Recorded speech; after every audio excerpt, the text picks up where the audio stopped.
Joining me right now is constitutional attorney and U.S. Supreme Court bar member Mark Smith. Mark, great to see you this morning. Thanks so much for being here. Your reaction to all of this?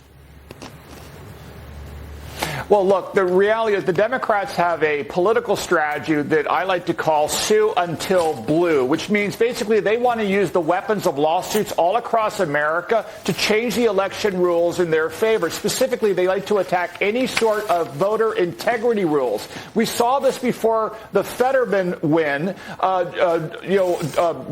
Soon-to-be Senator Fetterman brought a lawsuit claiming that undated and misdated votes should be counted. And this was after the Pennsylvania Supreme Court said they should not be. Why? Because the law of Pennsylvania was they should not be counted. And the Supreme Court of Pennsylvania said you have to follow the law. But the Fetterman campaign brought a lawsuit saying, no, you don't have to follow the law. That violates civil rights and other things, which, again, goes back to illustrate. Now, of course, this is all mooted, Maria, because Fetterman has won. But the reality is this just illustrates how Democrats function. But this may not be able to function going forward because of an upcoming Supreme Court case. Yeah, and the Supreme Court is set to hear that case next month that could give state legislatures an outsized role in federal elections. Officials are saying, some officials arguing that the Constitution's text and history contradicts, quote, independent state legislatures and would give states more power over making election rules. How does that play out?